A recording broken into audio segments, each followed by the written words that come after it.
Lebih baik pada kesempatan ini saya akan menjelaskan tentang materi sumber daya alam untuk memenuhi tugas ekonomi sumber daya alam dan lingkungan. Dan perkenalkan, nama saya Wilfrido Sapunda Mailo, NIM 1220003, Ekonomi Pembangunan. Jadi baik, sumber daya alam adalah segala sesuatu yang berasal dari alam yang dapat digunakan untuk memenuhi kebutuhan manusia. Pentingnya untuk pengelolaan sumber daya alam. Tujuan utamanya adalah pengelolaan sumber daya alam untuk memenuhi kebutuhan hidup manusia yang tiada habisnya.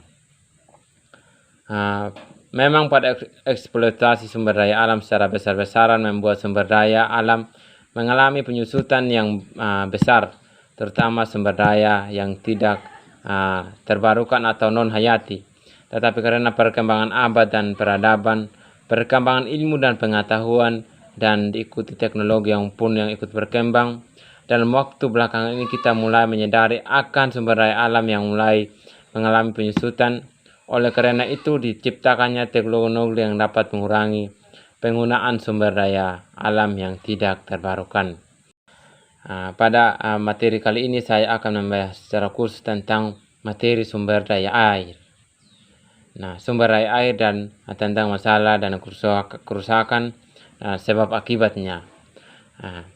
Tujuannya, lingkungan hidup adalah merupakan aspek yang sangat penting bagi kehidupan makhluk hidup. Namun sayangnya belakangan ini lingkungan hidup mulai mengalami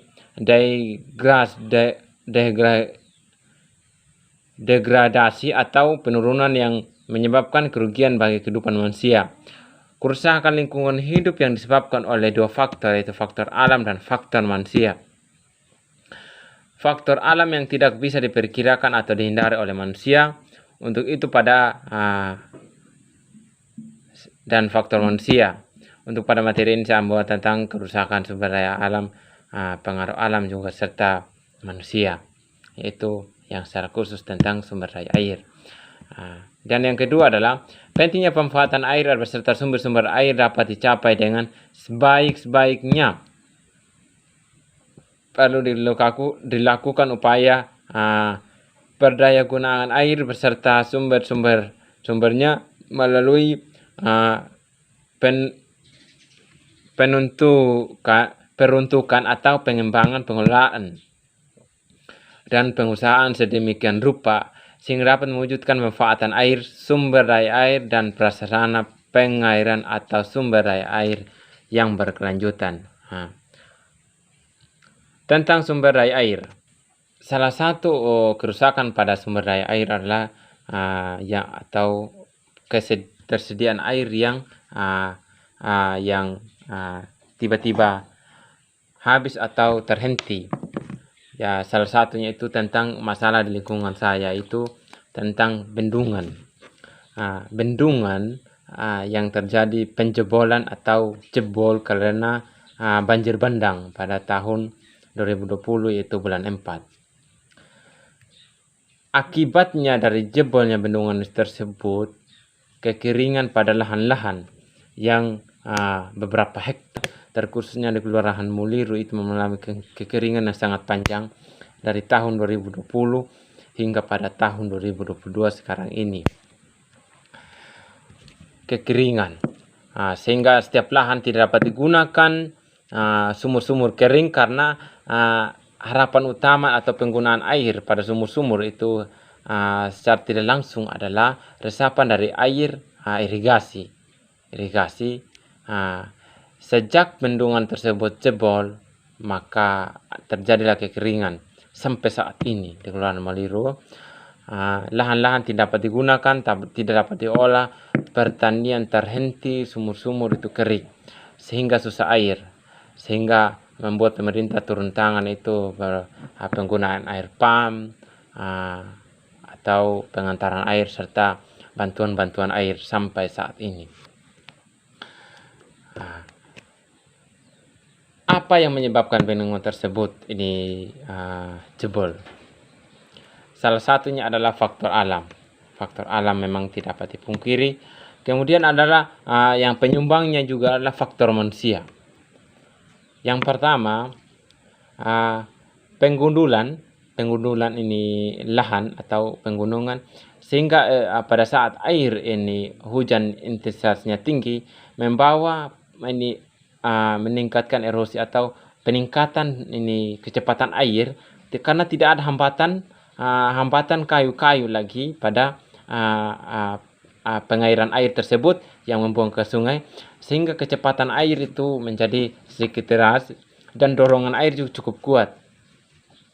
Kemudian penggunaan pestisida yang atau dengan tanda atau sering disebut ada runduk untuk ini membasmi gulma atau tumbuhan-tumbuhan, sehingga menyebabkan rumput-rumput mati, sekaligus membuat lahan itu jadi mudah longsor karena pestisida tersebut membuat lahan itu menjadi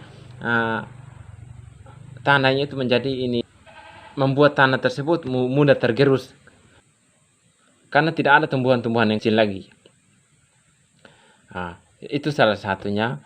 Kemudian pembakaran hutan membuat gundul lagi itu. Kemudian akibat penebangan hutan, karena partikel-partikel kayu yang dibawa oleh air membuat penyumbatan pada bendungan tersebut. Sehingga saluran air itu bendung tersebut membendung airnya menjadi banyak, sehingga air itu tidak ini disalurkan ini seperti pada normalnya seperti itu, karena airnya terjadi pemampatan. Selain partikel kayu, ada juga ini tanah yang dibawa karena terjadi penggundulan lahan yang membuat penyumbatan.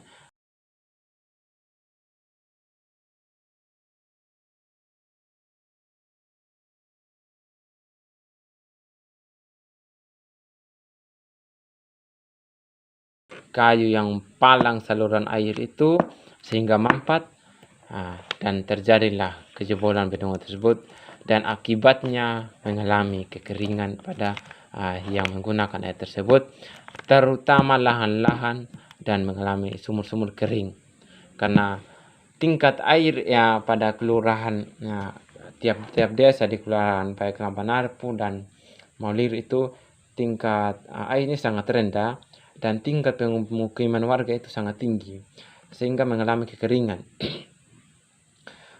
Ini karena harapannya itu adalah saluran dari irigasi tersebut yang menjadi resapan.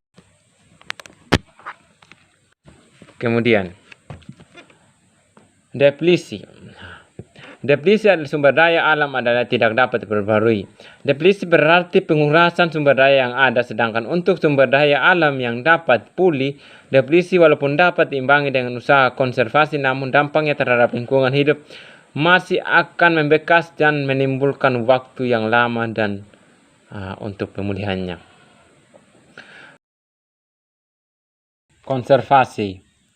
Konservasi sumber daya air adalah upaya memelihara keberadaan serta kelanjutan keadaan, sifat dan fungsi sumber daya air agar senantiasa tersedia dalam komunitas,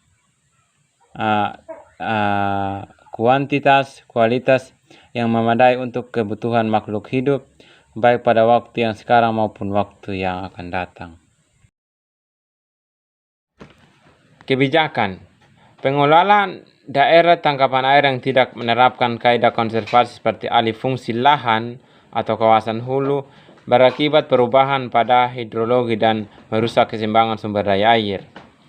Kemudian pemanfaat sumber daya air yang harus dioptimalkan yaitu mengkompromikan antara keperluan dengan potensi yang dimiliki sesuai dengan asas keberlanjutan untuk mempertahankan dan meningkatkan nilai-nilai kesejahteraan sosial yang dapat diperoleh dan pemanfaat sumber daya air, yaitu melalui kebijakan untuk mengarahkan usaha-usaha konservasi dan pelestarian sumber daya air.